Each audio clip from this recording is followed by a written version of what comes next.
कशा सर्वजण मजेतच असतात हो की नाही. आता बघा, एक 2-4 दिवसाच्या मागे ना वटपौर्णिमा होती.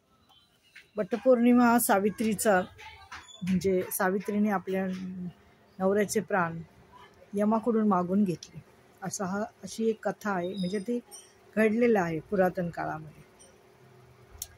तर सावित्री ही फार पुण्यवान होती. तिने आपल्या पतीचे प्राण पुन्हा आणले.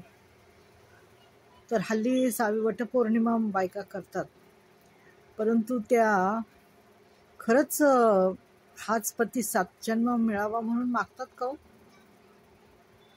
तुम्हाला काय वाटतं? मला तर नाही वाटत. कारण का, पती जर तो मागितला तर मग तेच सासू सासरे, मग त्याच नंदा, मग तेच दीर, मग त्याच जावा, मग तेच घरातले नातेवाईक, हे ओघाने आलेच ना. म्हणजे पती तोच, तर मग काय ते नाही येणार का? ते पण येणार ना. म्हणून हल्ली मुली आहे ना,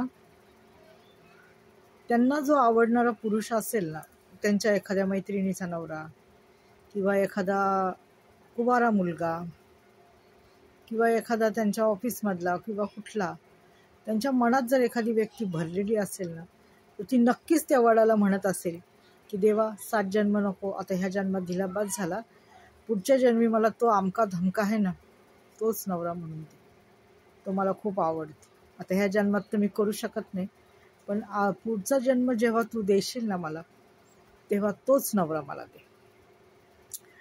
तर 7 जन्म, 1 जन्म नाही सांभाळतो, 10 दिवस नाही सांभाळलं नवऱ्याला, 10 दिवस नाही 4च दिवस नाही सांभाळलं नवऱ्याला, तर 7 जन्माचं काय घेऊन बसल्यात?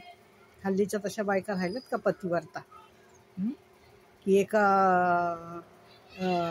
एकाच जन्मात त्या कंटाळून गेल्यात, एकाच जन्मात त्यांना नको झाले एक नवरा, तर त्या 7 जन्म काय निभवणार? त्या पूर्वीच्या बायका होत्या, पूर्वीचे लोक होते, ते त्यांच्यामध्ये विश्वास, फेथ होता एकमेकाबद्दल, माहिती का. माणसाच्या जीवनामध्ये विश्वास ही सगळ्यात मोठी गोष्ट आहे.